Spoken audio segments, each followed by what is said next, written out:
Ողջույն բարեկամներ, ամեն գաղտնիք մի օր բացահայտվում է հաղորդաշարում ձեզ հետ Սոխբետ Երևանսկին է։ Այսօր մենք կխոսենք 1948-1953 թվականներին խորհրդային Հայաստանի տարածքից մոտ 100,000 էթնիկ ադրբեջանցիների հարկադիր տեղահանման քիչ հայտնի կողմերի, ինչպես նաև այդ իրադարձությունների քաղաքական նախապատմության մասին։ Տարիներ շարունակ այս թեման գաղտնիք էր պահվում խորհրդային միության կենտրոնական արխիվներում եւ նույնիսկ այսօր էլ այդ կառույցների ղեկավարները ամեն կերպ փորձում են սահմանափակել դրանց հասանելիությունը, բայց ինչպես ասում են, վերջի վերջո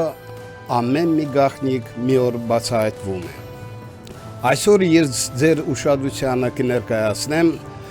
ռուս գիտնական քաղաքագիտության դոկտոր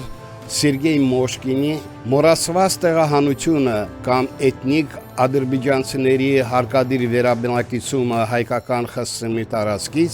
1948-1953 թվականների գիտական հոդվածը։ Հոդվածում ներգրավված են աներկելի փաստեր, ինչպես հայերին օգտագործեցին խորհրդային միության աշխարհաքաղաքական նկրտումների իրականացման գործում, բայց նախքան հիմնական հարցին անցնելը ես կխնդրեի ձեզ բաժանորդագրվել մեր ալիքին, լայքել եւ թողնել ձեր մեկնաբանությունները։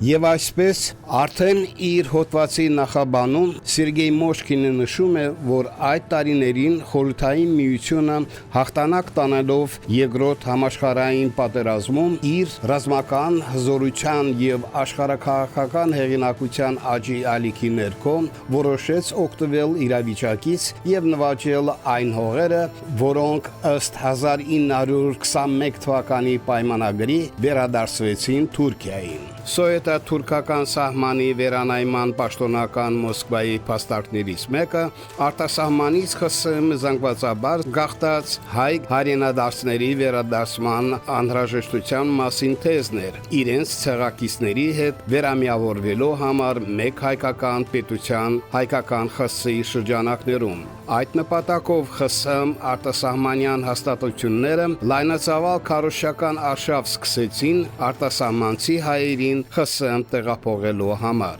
1946-1949 թվականներին հնարավոր եղավ մոտ 90,000 հայ հայրենակիցներին ներգրավել այս արշավին, նախատեսված 350-400,000-ի փոխարեն, բայց հետագայում պարզվեց, որ նրանց վերաբնակեցելու տարածք չկա։ Հենց այդ ժամանակ էլ Մոսկվան որոշում կայացրեց հայկական ԽՍՀՄ-ի 5 շրջաններից էթնիկ ադրբեջանցիների վտարելու եւ նրանց բնակավայրերում օտարերկրացի հայեր բնակեցնելու մասին։ Ըստ էության տեղահանված ադրբեջանցիները դարձան Ստալինի երկրորդ համաշխարհային պատերազմից հետո աշխարհի տարածքային վերաբաշխման ձգտումների պատանդ։ Հոդվածի հեղինակը նշում է, որ այսօրվա Ռուսաստանում եւ նրա սահմաններից դուրս գործնականում ոչինչ հայտնի չէ խորհրդային Հայաստանի տարածքից էթնիկ ադրբեջանցիների տեղահանության պատմության մասին։ Նույնիսկ Ստալինի տեղահանությունները 1928-1953 հիմնարար հրատարակության հեղինակները, որը հրատարակվել է Յակով Լևի խմբագրությամբ, շրջանցեցին այս պատմությունը։ Թվում է, թե բոլորը մոռացել են դրա մասին, բայց խոսքը ոչ այլ ինչի մասին է, քան կոնկրետ ժողովրդի ադրբեջանցիների 100,000 ներկայացուցիչների բռնի տեղահանման, եւ այդ տեղահանումը տեղի է ունեցել բացառապես էթնիկական պատկանելիության հիման վրա։ Մարդիկ վտարվել են իրենց պատմական տարածքներից պարզապես այն պատճառով, որ նրանք ադրբեջանցիներ էին։ Սա տեղի ունեցավ այդ թվում դրա հետևանքով, որ շահերը համընկան Հայաստանի ղեկավարության, որը ձգտում էր ստեղծել մոնոէթնիկ հանրապետություն, եւ Իոսիֆ Ստալինի, որը երկրորդ համաշխարհային պատերազմի վերջին փուլում ցանկություն ուներ վերանայել եւ շտկել Անդրկովկասի քաղաքական քարտեզը հարևան երկրների, մասնավորապես Թուրքիայի հաշվին։ Հայտնի է, որ երկրորդ համաշխարհային պատերազմի ժամանակ Թուրքիան կարողացավ խուսափել զինված հակամարտությանը ներգրավվելուց եւ չեզոք դիրքորոշում գրավեց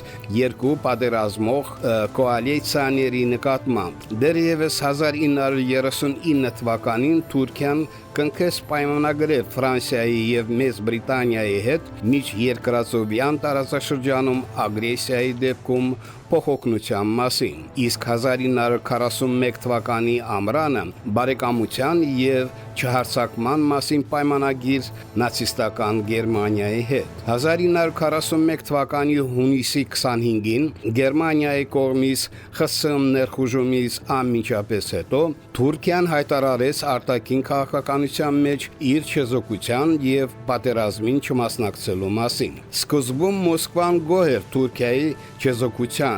Կարևոր էր կանխել Թուրքիայի միացումը առանցքի ուժերին եւ թշնամու զորքերի տեղակայումը նրա տարածքում։ Այդ նպատակով 1941 թվականի օգոստոսին Խորհրդային Միությունը եւ Մեծ Բրիտանիան համատեղ պարտավորություններ ստանձնեցին հարգել չեզոք Թուրքիայի տարածքային ինքնիշխանությունը եւ նրան անհրաժեշտ օգնություն ցուցաբերել նացիստական բլոկի երկրների կողմից ագրեսիայի դեպքում։ Ամեն ինչ փոխվեց 1943 թվականին, երբ պատերազմում նկատելի շրջադարձային պահ տեղի ունեցավ ԽՍՀՄ-ի եւ հակահիտլերյան կոալիցիայի երկրների օգտին։ Մոսկվայի կողմից թուրքական չեզոքությունը սկսեց ընկալվել որպես մի գործոն, որ ձեռնտու էր ոչ այնքան Խորհրդային Միության, որքան նացիստական Գերմանիայի համար։ Բնականաբար Թուրքիան չէր շտապում հրաժարվել չեզոք երկրի իր կարգավիճակից,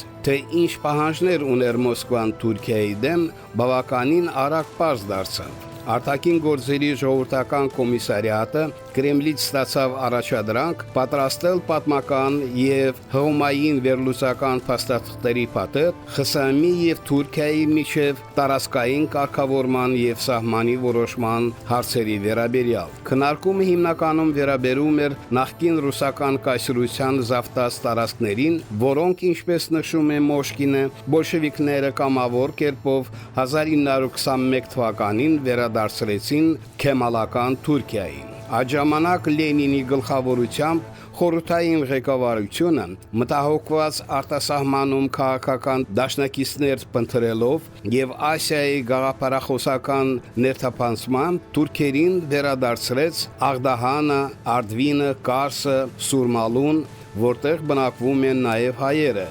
եւ ճանաչեց նոր պետական սահմանը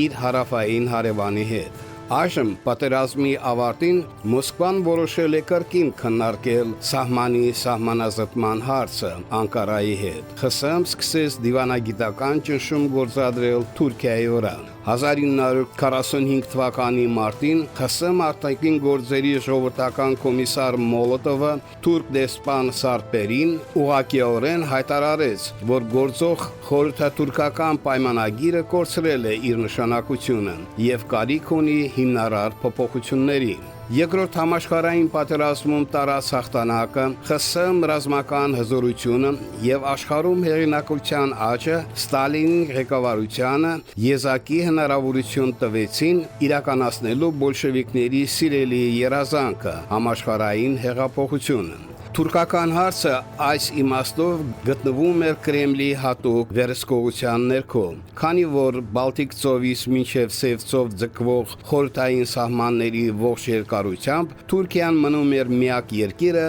որը չէր հայտնվել խորհրդային ազդեցության գոտում։ 1945 թվականի հուլիսի-օգոստոսին Պոtsdamում հաղթանակած տերությունների համաժողովում, որտեղ քննարկվեցին հետպատերազմյան կարգավորման կոնկրետ հարցերը, խորհրդային պատվիրակությունը առաջին անգամ պաշտոնական մակարդակով հայտարարեց Թուրքիայի նկատմամբ տարածքային պահանջների մասին եւ արտահայտվեց խորհրդատուրքական սահմանի վերանայման օգտին։ Պոtsdamում տեղի ունեցած զրույցի ժամանակ Մոլոտովը խորհրդային կողմի դիրքորոշումը բացատրեց Մեծ Բրիտանիայի վարչապետ Չերչիլին։ Որոշ մասերում մենք ԽՍՀՄ-ի եւ Թուրքիայի միջև սահմանը սխալ ենք համարում։ Բացի այդ, Մոլոտովը հայտարարեց խորհրդային միության ցանկության մասին նեղուսների գոտում խորհրդային ռազմական բազաներ հիմնելով վերաբերյալ։ Վերջապես Ստալինն ինքը համաժողովում թուրքական հարցի քննարկման ժամանակ դաշնակիցներին հստակեցրեց, որ ցանկանում է հաստատել նոր խորհրդատուրքական սահման առաջին համաշխարհային պատերազմից առաջ գոյություն ունեցող գծի երկայնքով, այսինքն վերադառնալ ցարական Ռուսաստանի սահմաններին։ Սակայն Պոզդամում խորհրդային պատվիրակության գործադրած ջանքերը ապարդյունք անցան։ ԱՄՆ եւ Մեծ Բրիտանիան բնավ չէին ցանկանում ընդլայնել խորհրդային տարածքը Թուրքիայի հաշվին եւ առավել եւս չէին ցանկանում տեսնել խորհրդային ռազմական բազաներ նեղուսների գոտում։